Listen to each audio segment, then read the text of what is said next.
Let's talk about knife crime. There's some stats out today, Dai, from the Home Office. The criminal justice system apparently has sent fewer people to prison over knife crime and offensive weapon offences in the year from 2022 March to 2023 March.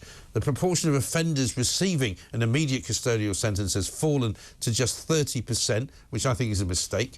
They're saying that the number of offences is actually down, but I wonder whether that's to do more with the way that they record them rather than the actual number of offences, because we also know that something like 70% of offences are committed by first-time offenders.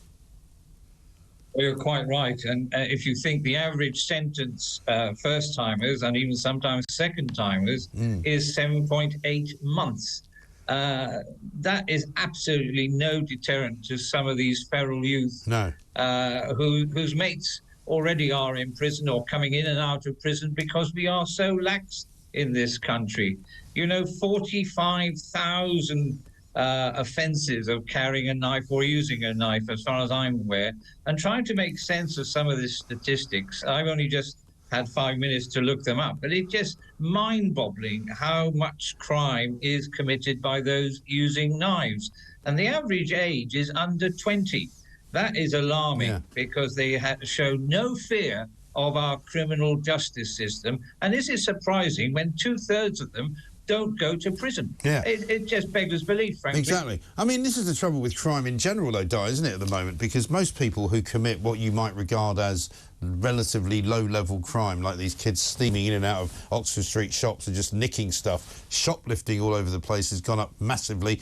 You know, burglary, car theft, bike theft. You know, what is, I guess the police must regard as victimless crime, but which it isn't, is going up hugely and massively. And I mean, nowadays, if I'm walking around in London, I would be very surprised if I don't at least see one sort of attempted snatch of a phone or an attempted snatch of a handbag. And you don't really go up against people anymore because you don't know if they've got a knife. Well, you're quite right. And again, how often... I don't come to London very often, thank goodness, these days. How often do you actually see a policeman or woman actually patrolling the beat? Hardly ever. When I joined in the late 60s, 70s, there were about 30 of us, and we were all posted to a small mine, was Kensington and Earl's Court, and you walked your beat, and you were a deterrent. There appears to be no deterrent. And if you catch these people at the moment, the likelihood of it going to court, taking months to get there in the first place, is nonsensical. As a young sergeant inspector, I would make the decision who went to court, not the CPS, and off they would go the very next day. So you either remanded them in custody if you felt they were a danger, but now even spies get bail, I'm told. You couldn't make it up. No, you really couldn't. And I mean, the funny thing is now is that I speak to former detectives and former police officers like yourself, and they say, you know, we used to take a pride in arresting people, and maybe in any given day you'd chalk up about 10 arrests. There are people now in the police who don't arrest anyone from one day at the beginning of the week to the end of the week. They don't actually arrest anyone at all. Well, the statistics are just appalling, and you can do everything with statistics, but the average conviction rate now is about 3 to 5%. So in other words, 95% of offenders with most crime, even the more serious ones, get away with it. I just despair, and most of the people I joined with and subsequently, they despair as well. What is going wrong? If you ran a business in this kind of productivity, you'd be sacked. I just despair, and I'm sorry I despair every time I come on your programme, but it seems to get progressively worse. Well, it does, because it won't surprise you at all to when you look at these figures, because technically speaking, we're being told, and I don't believe it for a second, that the numbers of knife crime incidents have gone down. But then they say, well, of course, figures for Q2 and Q3 of 2022 might also have been impacted by industrial action taken by the Criminal Bar Association. So, because they were on strike, actually, they weren't able to tick enough boxes and they weren't able to take enough cases through the courts. So that may well actually be the determining reason why we're being told that knife crime is down. And, of course, that means it isn't down, is it?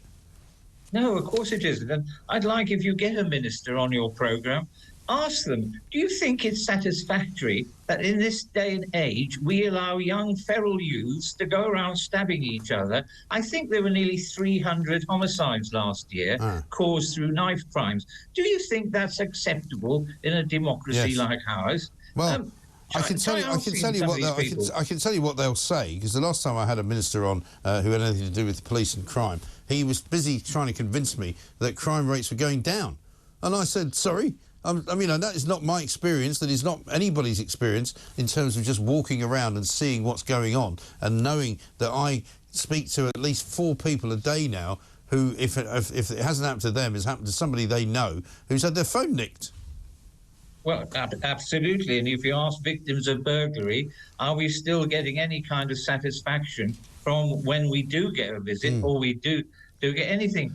But, you know, the whole structure seems wholly out of kilter, i.e. it takes months to get people to court. When they are in court, the sentences, frankly, are ludicrous in many cases.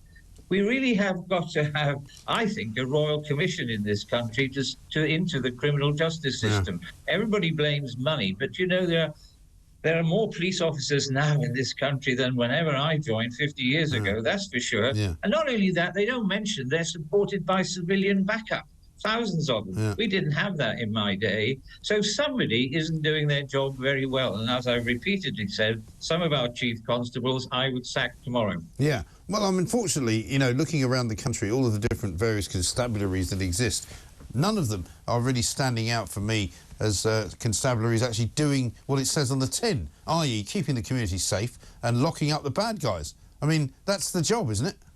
Well, you would say so and I would say so. But, you know, we've got 43 little barons running our police forces in England and Wales. That is nonsensical. We've got a rank structure that heaps back to the Victorian days. Something needs to change, and what needs to change most is good, effective leadership. There are one or two, but sadly they're far and far between, because like selects like. Woke selects like, and that's what's gone wrong in this country, I think. And one of the things that people ask me quite often is, how is it possible to be able to buy these ridiculously vicious knives, you know, these kind of Stanley knives, which obviously are used for other things. We've got, you know, those sort of Rambo knives with the serrated edges. You've got machetes that you can buy. You know, how is it possible that that cannot be something that can be stopped from being sold? Well, I fought very hard to stop firearms being sold to the level it was back in the early 90s. And we succeeded in some ways in restricting the number of people who could have firearms. I say again, we should restrict these knives. There is no legitimate purpose for the vast majority of us to have any kind of knife other than a kitchen knife. But the problem is you can't ban all knives. And unfortunately, quite often you will find the youngsters will take out bread knives, kitchen knives, and sharpened implements. It is a real problem. And until we give sentences of 4 years for those who carry knives, i.e. 4 years, big notices in wherever parts of the country identified, like London, West Midlands and other places, you carry a knife, lovely boy, and you are going to prison for 4 years. No ifs, no half sentences. Perhaps then the message will get through. And the same way with drug suppliers, you supply drugs to anyone, and those who take it, those who create the market, the lovely middle classes, you take it, you get caught, and you're going to join your dealers in prison. Until we get that kind of attitude in this country, we will continue to have, and drugs and knives have always been, since I've been a police officer, co-bedfellows, if you like. We've got to get a grip. And our current useless bunch of politicians on every side, not just this lot, the other lot as well, until they get a grip, we will have continually people suffering in this country.